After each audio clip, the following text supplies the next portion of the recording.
యేసుక్రీస్తు ప్రభువారు ఒక నిష్ట కలిగిన యూదుడే అని చెప్పుకోవాలి. యేసుక్రీస్తు ప్రభువారు ఎంతో శ్రద్ధతో ధర్మశాస్త్రాన్ని ఆచరించారు. అందులో ఏమి రాయబడితే అది చేశారు.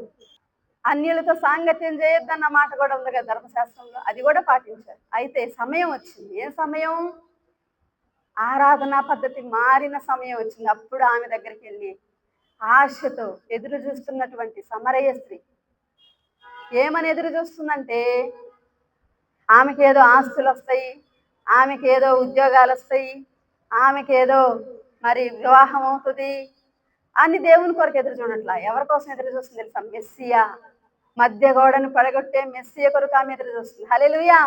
యూదులకి సమరయులకి ఉన్న మధ్య గోడను పడగొట్టేటువంటి మెస్సియా వస్తాడు, హల్లెలూయా అని ఎదురు చూస్తున్నాం. ఆమె ఎంత గనురాలో కదా, ఆమె చాలా గొప్ప స్త్రీ.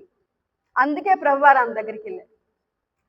ఆమె మనసులో ఉన్నటువంటి మరి ఆ యొక్క భావము దేవుని పట్ల, మెస్సియ పట్ల ఆమె యొక్క ఎదురు చూపు, ఆమె నిజంగా పై జీవితం చూస్తే ఆమె ఒకవేళ అయోగ్యురాలుగా మనుషులకు కనబడచ్చు, కానీ ఆమె చాలా యోగ్యురాలు.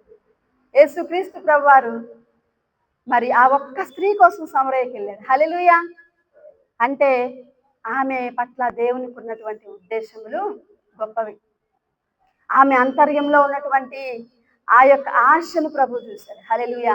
అయితే ఈ మాట ఆరాధనా పద్ధతి మారిందని శిష్యులకి చెప్పలా, యూదులకి చెప్పలా, శాస్త్రులు పరిశీలికి చెప్పలా, తన యొద్దకు స్వస్థత కోసం వచ్చిన వాళ్ళకి చెప్పలా, తన బోధ వింటానికి వచ్చిన వాళ్ళకి చెప్పలా. క్రొత్త నిబంధన గ్రంథంలో ప్రాముఖ్యమైన సంగతి ఏంటంటే, దేవుణ్ణి ఆరాధించువారు ఆత్మతో సత్యముతో ఆరాధించాలి అనే ప్రాముఖ్యమైనటువంటి సంగతి, సీజన్స్ ని మార్చినటువంటి సంగతి, ఆరాధనా పద్ధతి మారినటువంటి సంగతి.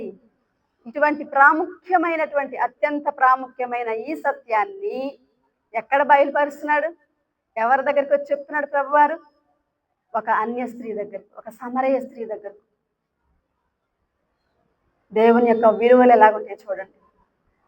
మనుషులు ఇచ్చేటువంటి విలువలు కాదు దేవుడు ఇచ్చేది. దేవుడు ఏం చూస్తాడంట?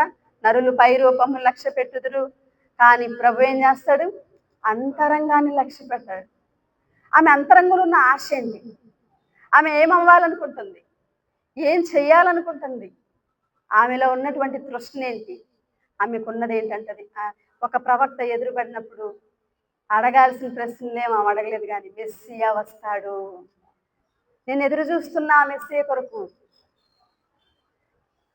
ఈ రోజుల్లో చాలా మంది మరి వారు చర్చికి ఎందుకు వెళ్తున్నారు, ప్రార్థన ఎందుకు చేయించుకుంటున్నారు దైవజనంతో అని అంటే ఎన్నెన్నో కారణాలు ఉంటాయి. కానీ దేవునితో నేను కనెక్ట్ అవ్వాలి అనేటువంటి ఆశతో ఎంతమంది వెళ్తున్నారు?